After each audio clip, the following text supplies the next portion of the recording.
We never went faster than about 8 or 9 knots because of the damage to our periscopes and our snort masts. Used to knock them about and damage the bearings, so we never used to go so fast underwater.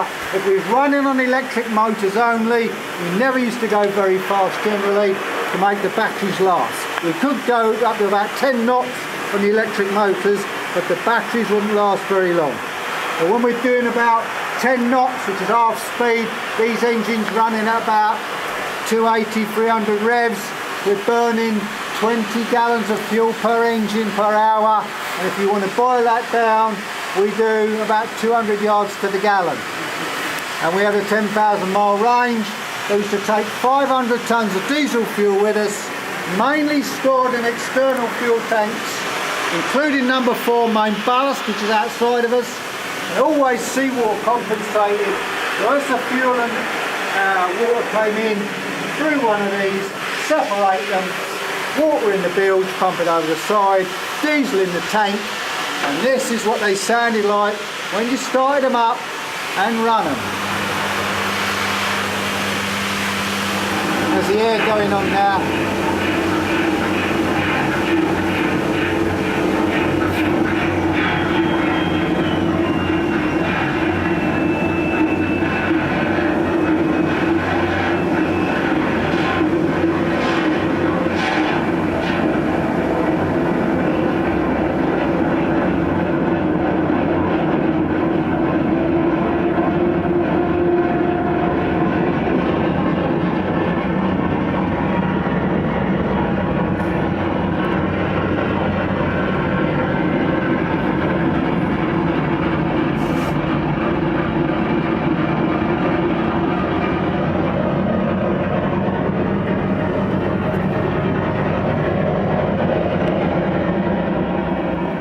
That's one engine about 250 revs. When we're on the surface, it's usually 2 engines about 450 revs.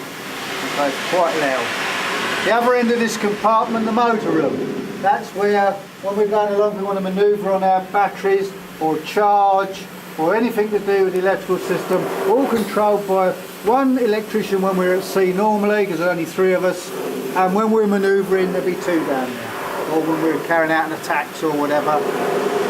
2 down there manoeuvring the submarine about.